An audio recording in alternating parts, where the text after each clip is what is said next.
que medir hit rate como a principal medida de entrega? Olha, eu não considero o hit rate como a principal medida de entrega, tá? O hit rate, para mim, ele é um indicador de telecom.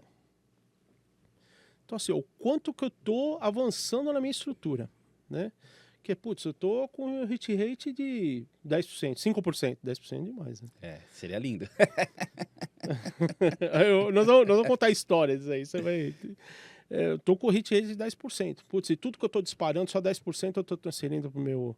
Tô aproveitando, né, dentro da minha estratégia. Então, para mim, o hit rate é um indicador de telefonia, né? Então, porque às vezes, o hit rate está muito baixo, mas você escalonou tanto o seu volume de ligações que eu tô com a central 100% ocupada. Né? Então, pode ser uma estratégia adotar um hit rate baixo, dependendo da carteira, dependendo do segmento. Se eu estou no setor de vendas, está mais difícil agora com o 0303. Uhum. Seu hit rate é mais baixo. Então, não é um indicador que você consegue um parâmetro para comparar. Né? Então, o hit rate é um indicador importante, sim, mas para você avaliar o quanto você está usando da máquina. Né? Quanto você está usando da sua infraestrutura de telefonia, tudo. Né? Principalmente porque, vou voltar um pouquinho no tempo só. Lá atrás, por exemplo, lá em meados de 2003, quando eu implantei o discador, a gente tinha uma relação de tronco por PA de 3. Uhum. O que é isso daí? 33% de hit rate. Então, se eu falo que para cada operador tem que ter 3 linhas, significa que eu preciso discar 3 para conseguir um alô. Perfeito. 33%. Hit rate lá, eu lembro do IB lá atrás, girava em torno de 18%, 26%. 80% da base de clientes tinha telefone fixo. Então aí você entrava com estratégia de best time to call, né? Porque tinha que adivinhar qual horário que o cara estava entrando na empresa, qual horário que o cara estava chegando em casa, porque praticamente 100% da base era telefonia fixa, né? Perfeito. E aí começaram a entrar celulares, esse foi sumindo, né? Foi sumindo. Então, hoje, se eu tiver um hit rate 4%, sucesso. Excelente, né? Mas por quê? Tudo isso... Tem gente aí que fala, não, vou fazer um best time to call. Besteira. Não tem mais isso, cara. O celular está disponível em 99% da base. Se tiver 1% fixo lá, é errado, ou é de empresa, entendeu? Então, o hit rate sempre foi para medir isso. Para medir o seu dimensionamento do que você está exigindo de descagem versus a infraestrutura que você tem disponível. Né? Eu falo quando você atrela um exemplo, um hit rate, até para medir uma telecom ou algo do tipo, mas quando você consegue olhar o tempo produtivo falado versus o valor do boleto gerado, que é cada real gasto versus boleto gerado, e é o famoso CAC, custo de aquisição de cliente. Vamos trazer uma métrica de marketing. Então, você pegar no pagamento lá o revenue to expense.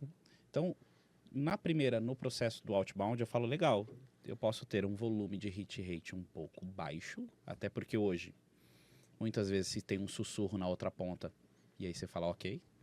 E aí eu falo que hit rate produtivo é acima de X segundos, né? Então, a hit rate, deu uma atendida, dropou com 3 segundos, 2 segundos. Não é hit rate produtivo. Então, vamos levar uma linha 6 segundos. Eu não acho que seja produtivo.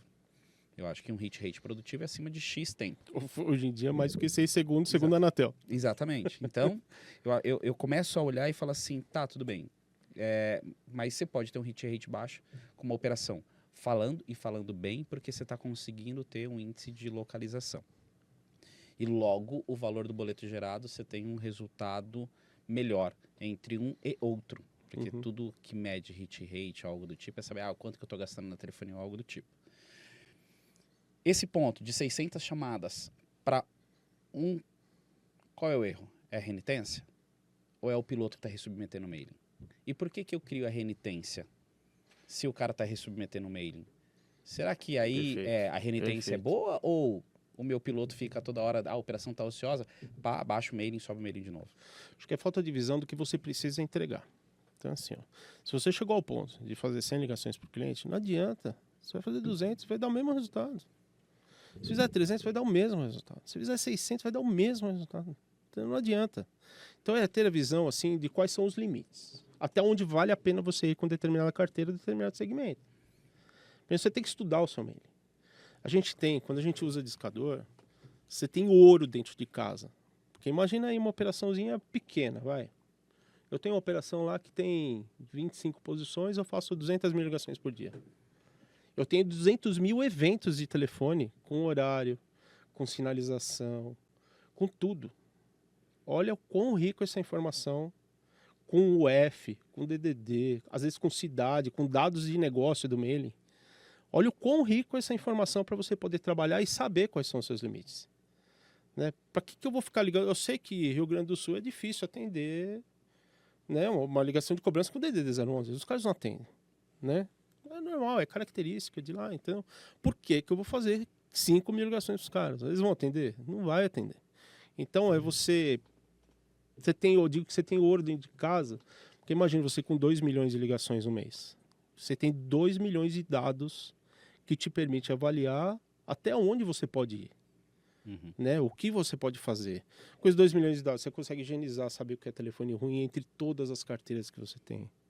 Você consegue determinar horários, você consegue determinar características comportamentais de regiões. Né? Então, você consegue fazer tudo isso. E o cara que vai lá e fala, eu preciso ocupar todo mundo, e vai lá e fica ressubmetendo, e zero, o cara não está pilotando. Para fazer isso, a gente põe um robô, o robô faz. Né? Então, por isso que aí que entra essa história que a gente começou a falar do control raiz. O control raiz é que falava assim, cara, eu já disse tanto para esse cara, meu, não vou mais ligar para esse cara, eu vou ficar bravo, né? Deixa eu analisar aqui, ó, deixa eu ver aonde que está atendendo. Esta região aqui, ou este segmento do mailing aqui está atendendo mais. Então, deixa eu parar o outro. Né? Vamos repriorizar, vamos pôr esse na frente. Pode não ser a estratégia que está desenhada, mas eu sei que com isso daqui eu vou conseguir entregar um resultado melhor. E será que aí não existe hoje o vício em cima do CPC? Uma vez CPC carimbado CPC, o disco só para aquele cara? Pode até ser. Tá? Por exemplo, CPC é um indicador que eu não olho mais. Boa, para quem está em casa aí, eu acho que todo mundo fica olhando, fica atrás do CPC. Não, meu CPC. É Sabe boa, qual que é o principal conta. indicador que eu olho? É o meu sucesso pela atendida. Porque eu vejo que é a minha atendida que está me gerando custo e o sucesso é que está me gerando a receita. Né? Então hoje, até os atendentes lá que tem no meu time ficam até bravos comigo, né? Porque você fala, uma conversão de 5%. Mas em tudo que você atendeu, entendeu? Então, eu montei esse KPI, né? Então, o CPC, para mim, eu já até escrevi uma matéria uma vez falando sobre indicadores o funil de indicadores de outbound, né? E o CPC, para mim, é um indicador secundário. Ele não é um principal, né? Ele é um secundário, está ali, não é um indicador primário que eu tenho que analisar de fato. Ele explica algumas variações no seu número, mas não é o indicador principal. O indicador principal tem que ser o início e o fim. Né? Do call center, né? Porque aí depois tem o pagamento e tal, e tem outras vertentes econômicas aí, né? De gerar receita.